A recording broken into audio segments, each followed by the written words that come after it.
സോണിയ ഷാജു എഴുതിയ ഗുൽക്കണ്ട എന്ന കഥ. പതിവ് പോലെ നോട്ട്സ് കംപ്ലീറ്റ് ചെയ്തിട്ടില്ല. ശ്യാം സാറിൻ്റെ പുകഴ്ത്തലുകൾ കേൾക്കാൻ താല്പര്യമില്ലാത്തത് കാരണം ഞാനും ഭാസിയും മാത്തമാറ്റിക്സ് ക്ലാസ് കട്ട് ചെയ്ത് നടക്കുകയായിരുന്നു. കള്ളക്കർക്കിടകമാണ്, തോരാത്ത മഴ. ക്യാൻറ്റീനിൽ കയറി നിൽക്കാൻ തീരുമാനിച്ചു. അപ്പോഴാണ് സൈദിക്ക ക്യാൻറ്റീനിൽ പുതിയൊരു ഐറ്റം ഇറക്കിയെന്ന് കേട്ടത്. സൈദിക്ക, പുതിയ സാധനം ഇറക്കിയെന്ന് കേട്ടല്ലോ, അത് ഒരെണ്ണം. ഏത്? അമ്മടെ ഗുൽക്കണ്ട. തിടുക്കത്തോടെ സൈദിക്ക പറഞ്ഞു. പേരിന്റെ വൈവിധ്യം കേട്ട് കമ്പം തോന്നിയ ഞങ്ങൾ ഗുൽക്കണ്ടയ്ക്ക് വേണ്ടി ആകാംക്ഷയോടെ കാത്തുനിന്നു. മഴ ശക്തമായി പെയ്തുകൊണ്ടിരിക്കുന്നു.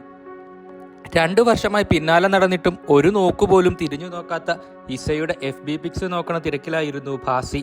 ക്യാൻറ്റീനിൽ തിരക്ക് കൂടിക്കൊണ്ടിരുന്നു. 10 മിനിറ്റ് കഴിഞ്ഞപ്പോൾ സൈദിക്ക ഗുൽക്കണ്ട റെഡി എന്ന് പറഞ്ഞ് ഒരു റോസ് ഗ്ലാസ് നീട്ടി. റോസാപ്പൂവിന്റെ മണമുണ്ടായിരുന്നു അതിന്. എടുക്കാൻ വേണ്ടി ഞാൻ കൈ നീട്ടിയതും വേറൊരു കൈ അതേ ഗ്ലാസ് എടുക്കാൻ വന്നു. തിരിഞ്ഞു നോക്കിയപ്പോൾ കണ്ടത് 2 പൂച്ചക്കണ്ണുകൾ. ചെറിയൊരു ചമ്മലിൽ ആ കണ്ണുകൾ നാണം കൊണ്ട് താഴ്ന്നിരുന്നു. നാണം കലർന്ന ചിരിയോടെ അവൾ സോറി പറഞ്ഞു. കാന്തം പോലെ അദൃശ്യമായി എന്തോ എന്ന് എന്നെ അവളിലേക്ക് അടുപ്പിക്കുന്നത് പോലെ എനിക്ക് തോന്നി. സോറി, ഞാൻ ഓർഡർ ചെയ്തത് വേറെയാണ് എന്ന് പറഞ്ഞ് ഞാനത് അവൾക്ക് നേരെ നീട്ടി. ഒരു ചെറുപുഞ്ചിരിയോടെ അവൾ എന്നെ നോക്കി ഇറ്റ്സ് ഓക്കെ എന്ന് പറഞ്ഞ് എന്നിൽ നിന്നും ഗ്ലാസ്സിലെ ഗുൽക്കൊണ്ട മേടിച്ചു. അവളുടെ ചിരിയിൽ മരവിച്ചു പോയ ഞാൻ ഭാസിയുടെ വർത്തമാനമൊന്നും കേട്ടതേയില്ല. ഞാനറിയാതെ അവൾ എന്നിലേക്ക് പെയ്തിറങ്ങിയതുപോലെ. അവൾ ആരാണെന്നറിയാനുള്ള ആകാംക്ഷയുടെ ദിവസങ്ങളായിരുന്നു പിന്നീടുള്ളവ. ക്ലാസ് കഴിഞ്ഞ് കോളേജ് ഗേറ്റിനരികിൽ ആ പൂച്ചക്കണ്ണുകളെ ഒന്നുകൂടി കാണുവാൻ ഞാൻ കാത്തുനിന്നു. ഒരു ദിവസം ഞാനും ഭാസിയും കൂടി ലൈബ്രറിയിലേക്ക് പോയി പുസ്തകം വായിക്കാനോ എടുക്കാനോ പോയതല്ല. അവൻ്റെ ഉമ്മയുടെ താത്തയാണ് ഞങ്ങളുടെ പ്രധാന ലൈബ്രറിയൻ. താത്തയ്ക്കൊരു പിറന്നാൾ സമ്മാനം കൊടുക്കുക എന്നത് മാത്രമായിരുന്നു ഈ ലൈബ്രറി സന്ദർശനം കൊണ്ട് ലക്ഷ്യമാക്കിയത്. സൈഡ് റാക്കിലെ ബഷീറിന്റെ പ്രേമലേഖനങ്ങൾ കണ്ട് വെറുതെ ഒന്ന് മറിച്ചു നോക്കാൻ പോയപ്പോഴാണ് പുസ്തകക്കെട്ടുകളുടെ ഇടയിൽ ഏറ്റവും അറ്റത്തെ റാക്കിന്റെ അടുത്ത് ആ പൂച്ചക്കണ്ണുകളെ വീണ്ടും കണ്ടത്. പെട്ടെന്ന് അവളെ കണ്ട ആകാംക്ഷയിൽ തിരിഞ്ഞപ്പോൾ സൈഡ് റാക്കിലെ പുസ്തകങ്ങൾ എൻ്റെ കൈ തട്ടി വീണു. പെട്ടെന്നാണ് അവൾ തിരിഞ്ഞു നോക്കിയത്. ചുണ്ടുകളിൽ അന്ന് കണ്ട അതേ കള്ളച്ചിരി. എനിക്ക് അന്ന് തോന്നിയ അതേ ഞെട്ടൽ വീണ്ടും തോന്നി. ഒന്ന് തിരിഞ്ഞ മാത്രയിൽ ആ കണ്ണുകൾ എങ്ങോ ഓടിയൊളിച്ചു. ഭാസിയെ കൂട്ടി അവളെ ഞാൻ എല്ലായിടത്തും തിരിഞ്ഞു, എന്നാൽ കാണാൻ കഴിഞ്ഞില്ല. രാത്രിയിൽ നിലാവെളിച്ചത്തിൽ പ്രണയം എന്ന വികാരത്തിന് ശക്തി കൂടുമെന്ന് എനിക്ക് അന്നു തൊട്ട് മനസ്സിലായി. തിരിഞ്ഞും മറിഞ്ഞും കിടന്നു. ഉറക്കം വരാത്ത രാത്രികൾ. വിശപ്പെന്ന വികാരം പൂർണ്ണമായി നഷ്ടപ്പെട്ട പോലെ. എന്റെ മാറ്റങ്ങൾ കണ്ട ഭാസി എന്നോട് കാര്യങ്ങൾ ചോദിച്ചു മനസ്സിലാക്കി.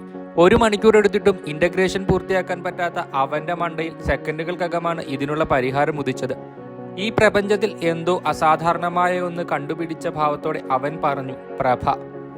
ഒരു ഞെട്ടലുമില്ലാത്ത ഭാവത്തിൽ ഞാൻ ചോദിച്ചു, എന്ത് പ്രഭ? അവൻ എൻ്റെ തോളിൽ കൈയിട്ട് വരാന്തയിലേക്ക് കൂട്ടിക്കൊണ്ടുപോയി. BSc കെമിസ്ട്രി ക്ലാസ്സിലേക്ക് ചൂണ്ടിക്കാണിച്ച് പറഞ്ഞു, പ്രഭാദേവ്.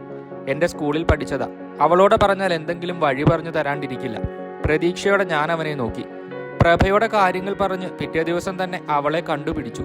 സന, BSc ഫിസിക്സ് 1ാം വർഷ വിദ്യാർത്ഥിനി. ഹോസ്റ്റലിൽ പ്രഭയുടെ മുറിയുടെ തൊട്ടപ്പുറത്തെ മുറിയിലാണ് അവൾ. എനിക്ക് അവളോട് സംസാരിക്കണമെന്നുണ്ടായിരുന്നു. പക്ഷെ അവളെ കാണുമ്പോൾ ഉണ്ടാകുന്ന മരവിപ്പിൽ എനിക്ക് അവളോട് സംസാരിക്കാൻ പറ്റില്ലെന്ന് മനസ്സിലാക്കിയ ഞാൻ എല്ലാവരെയും പോലെ കത്തെഴുതാൻ തീരുമാനിച്ചു. പ്രഭയുടെ കയ്യിൽ കൊടുത്തുവിട്ടു. എന്തായിരിക്കും മറുപടി എന്ന് ചിന്തിച്ച് ആ രാത്രി കടന്നുപോയി. പിറ്റേ ദിവസം ക്ലാസ് തുടങ്ങുന്നതിന് മുൻപ് തന്നെ ഞാനും ഭാസിയും കൂടി പ്രഭയെ കാണാൻ പോയി. സന മറുപടി കത്ത് എഴുതിയില്ല. പകരം ക്യാൻറ്റീനിൽ ആദ്യത്തെ ബ്രേക്കിൽ കാണണമെന്ന് പറഞ്ഞു. ഒരു അടി ഏറ്റുവാങ്ങാൻ മനസ്സിനെ തയ്യാറാക്കി ഞാൻ ക്യാൻറ്റീനിലേക്ക് പോയി. സൈദിക്ക വേഗം എനിക്കൊരു ഗ്ലാസ് ഗുൽക്കണ്ട നീട്ടി. അടുക്കളയിലേക്ക് നടന്നു. തിരിഞ്ഞു നോക്കിയത് ആ പൂച്ചക്കണ്ണുകളിലേക്കാണ്. അവളുടെ ചിരിയും നോട്ടത്തിലും പ്രണയം തുളുമ്പിയിരുന്നു. പിന്നീട് ഞങ്ങൾ കത്തുകളിലൂടെ പരസ്പരം അറിഞ്ഞു. പ്രണയം എന്ന ദിവ്യാനുഭൂതിയെ ഞാൻ അന്നു മുതൽ അറിഞ്ഞു, അനുഭവിച്ചു, ആസ്വദിച്ചു. പൂർണ്ണചന്ദ്രനെ സ്നേഹിച്ച് തുടങ്ങിയിരിക്കുന്ന കാലഘട്ടം. അവധിക്കാലം കഴിഞ്ഞ് കോളേജിലേക്ക് തിരിച്ചു വന്നപ്പോഴാണ് ഞാൻ ആ ഹൃദയം നുറുങ്ങുന്ന വാർത്ത അറിഞ്ഞത്. സനയുടെ വാപ്പയ്ക്ക് വയ്യായ്ക കൂടിയപ്പോൾ അവളുടെ വീട്ടുകാർ അവളെ കല്യാണം കഴിച്ചയച്ചു. ഒരുപക്ഷെ അവൾ അച്ഛനെ ഓർത്തുകൊണ്ടായിരിക്കാം ആ കല്യാണത്തിന് സമ്മതം മൂളിയത്. എങ്കിലും എന്തുകൊണ്ടായിരിക്കും അവൾ എന്നോട് കല്യാണത്തെക്കുറിച്ച് ഒരു വാക്കുപോലും പറയാതിരുന്നത്? അവൾ ഇപ്പോഴും എന്നെ സ്നേഹിക്കുന്നുണ്ടായിരിക്കുമോ എന്നിങ്ങനെ ഉത്തരം കിട്ടാത്ത 100,000 ചോദ്യങ്ങളുടെ മുമ്പിൽ ഓരോ നിമിഷവും ഞാൻ നീറി ജീവിച്ചു. പ്രപഞ്ചമാകെ നിശ്ചലമായെന്ന പോലെ മിഴികൾ എന്തെന്നറിയാതെ നനഞ്ഞു. പതിയെ നിർജീവമായി. മോനെ കിച്ചു, ദാ കഴിക്കേ. ചുളിവുകൾ വീണ കൈകളിൽ ഒരു ഗ്ലാസ് ഗുൽക്കണ്ട സൈദിക്ക സ്നേഹത്തോടെ എനിക്കു നേരെ നീട്ടി. അടുത്തു വന്നിരുന്ന് ഇക്ക ചോദിച്ചു, ഇജ്ജ് ഉമ്മയുടെ കടയിൽ നിന്ന് ഗുൽക്കണ്ട കഴിച്ചിട്ട് ഇത്ര നാളായിട്ടും ഇന്റെ രസം എന്താണെന്ന് പറഞ്ഞിട്ടില്ലല്ലോ. ഒരു ചെറുപുഞ്ചിരിയോടെ ഞാൻ സെയ്ദിക്കയെ നോക്കി പറഞ്ഞു, ഈന് മൊഹബത്തിന്റെ രസ. 20 വർഷം പിന്നിട്ടിട്ടും അന്ന് ഞാൻ ആദ്യമായി രുചിച്ച ഗുൽക്കണ്ടയ്ക്കും പ്രണയത്തിനും ഒരേ സ്വാദാണ്. ഒരുപക്ഷെ യാഥാർത്ഥ്യങ്ങളുടെ ഈ ലോകത്ത് ഇനിയും നിന്നെ ഞാൻ പ്രണയിച്ചാൽ അത് തെറ്റാണ്.